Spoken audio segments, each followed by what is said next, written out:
Saya telah menjelaskan 8 jenis bukti audit, dan salah satu di antaranya adalah procedural analysis. Dalam paparan video sebelumnya, saya tidak panjang lebar menjelaskan procedural analysis yang sebenarnya itu memerlukan penjelasan yang lebih banyak. Nah, pada video ini saya secara khusus akan menjelaskan tentang procedural analysis. Mari kita saksikan.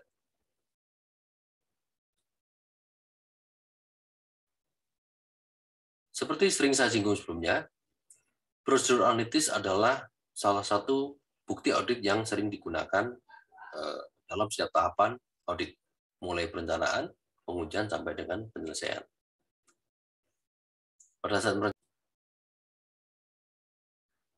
Pada tahap perencanaan, prosedur analitis digunakan sebagai bagian dari prosedur penilaian risiko untuk memahami bisnis dan industri klien, dan untuk membantu dalam menentukan sifat, luas, dan waktu prosedur audit. Misalnya perhitungan perputaran persediaan sebelum pengujian harga persediaan dilakukan dengan dapat menunjukkan perlunya perhatian khusus selama pengujian tersebut.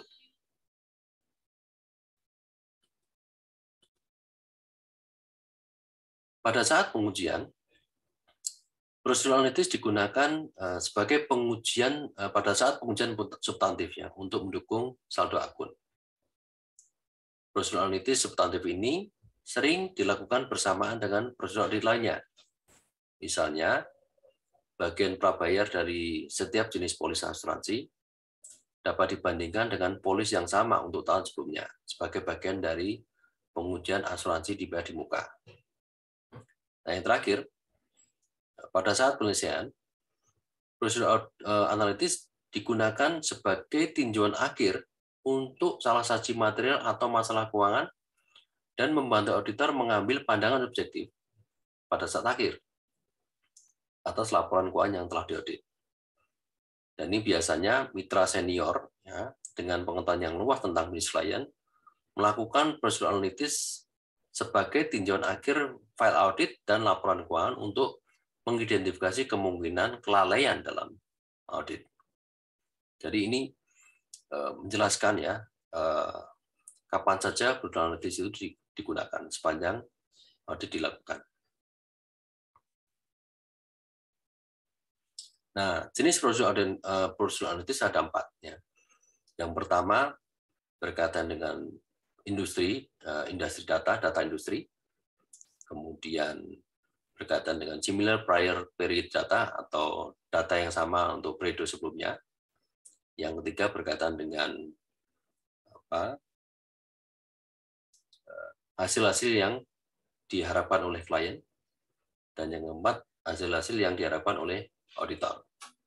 Kita akan coba lihat satu persatu. Nah, ini contoh data membandingkan data klien dengan data industri. Di sini membandingkan misalnya inventory turnover, perputaran persediaan, dan persentase gross margin. Nah, ini perbandingan ya, klien itu dibeli data 2 tahun, 2015 dan 2016. Nah, untuk itu auditor bandingannya dengan tahun yang sama untuk industri sejenis ya dengan klien. Itu ada perbedaan. Nah, angka-angka ini menghasilkan pengetahuan bagi auditor ya untuk bisa menentukan apakah ada risiko salah satu di situ. Nah, ini contoh yang pertama. Contoh kedua ya atau klasifikasi kedua adalah perbandingan data klien dengan data periode sebelumnya. Ini terdiri dari misalnya saldo tahun ini dengan saldo tahun sebelumnya, atau rincian saldo dengan rincian serupa tahun sebelumnya. Atau yang ketiga, rasio dan hubungan persen untuk perbandingan dengan tahun sebelumnya.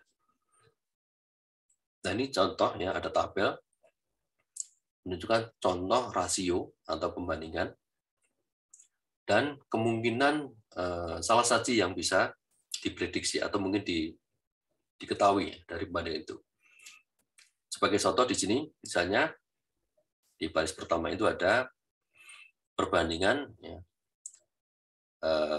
raw material turnover untuk manufacturing company. Ini possible misstatement-nya adalah bahwa ada misstatement atau salah saji terkait inventory atau cost of goods sold atau nilai barang yang dijual, atau terkait dengan inventory yang usang. Ya. Itu contoh manfaat ketika pembandingan raw material turnover ya, untuk perusahaan-perusahaan manufacturer. Ada juga contohnya di sini adalah sales commission dibagi dengan net sales. Ini juga bisa menunjukkan ya kemungkinan adalah misstatement dari sales commission. Kenapa begitu? Karena biasanya sales commission itu ada persentasenya jelas ya. Kalau misalnya dari hitungan itu persentasenya lebih kecil, lebih besar, ya kemungkinan ini ada salah saji. Lalu contoh yang ketiga di sini, sales return and allowance dibagi dengan gross sales. Ya.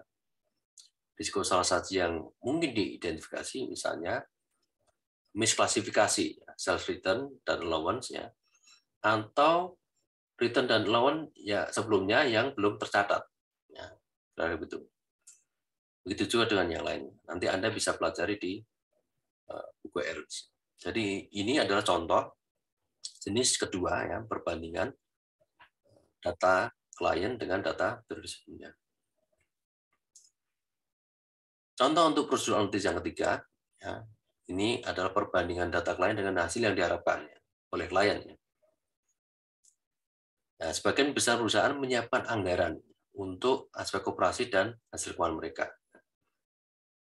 Karena anggaran mewakili ekspektasi klien untuk periode tersebut, maka auditor harus menyelidiki perbedaan paling signifikan antara hasil yang dianggarkan dengan hasil aktual. Ya, karena area ini mungkin mengandung salah satu potensial. Jadi contoh penerapannya tadi adalah soal anggaran. Karena ada anggaran, pasti ada realisasi. Realisasi itu adalah ekspektasi dari klien. Nah, di sini auditor juga bisa menggunakan data itu untuk mengidentifikasi kemungkinan salah saji. Ya.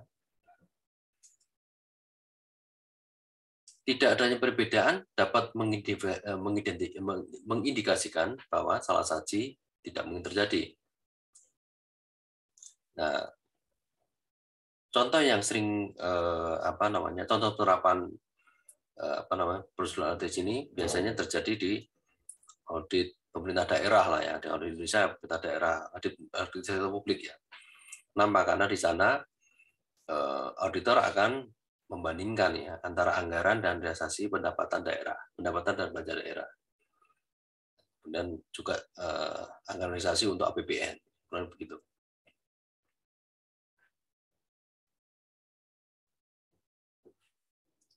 Contoh yang keempat ya untuk prosedur analitis ini adalah perbandingan data klien dengan hasil yang diharapkan auditor. Jadi auditor sendiri bisa mengembangkan harapan-harapan atau ekspektasi mengenai satu perbandingan untuk keperluan pengumpulan bukti. Jadi auditor dapat menghitung saldo yang diharapkan untuk perbandingan dengan saldo sebelumnya, apapun itu. Nah, dalam jenis prosedur analitis substantif ini, auditor mengembangkan ekspektasi tentang bagaimana seharusnya saldo akun dengan menghubungkan dengan beberapa akun atau akun neraca atau laporan laba rugi lain, atau dengan membuat proyeksi berdasarkan data non-keuangan atau beberapa tren historis. Nah, ini contoh yang paling mungkin ya, paling gampang ini adalah misalnya auditor mengaudit sebuah hotel. Nah, di sini auditor pengen melihat ya, kira-kira pendapatannya benar enggak? Caranya gimana? Nah, auditor dapat mengembangkan ya, ekspektasi pendapatan total dari kamar dengan mengalihkan jumlah kamar, tarif rata-rata harian untuk setiap kamar, dan tingkat hunian rata-rata. Itu dikalikan. Nanti hasilnya dibandingkan dengan apa yang tercatat di klien. Cocok enggak? Ini salah satu contoh ya penerapan audit analytical procedure yang di dalamnya mencakup pembandingan data klien dengan data yang ditetapkan oleh auditor sendiri.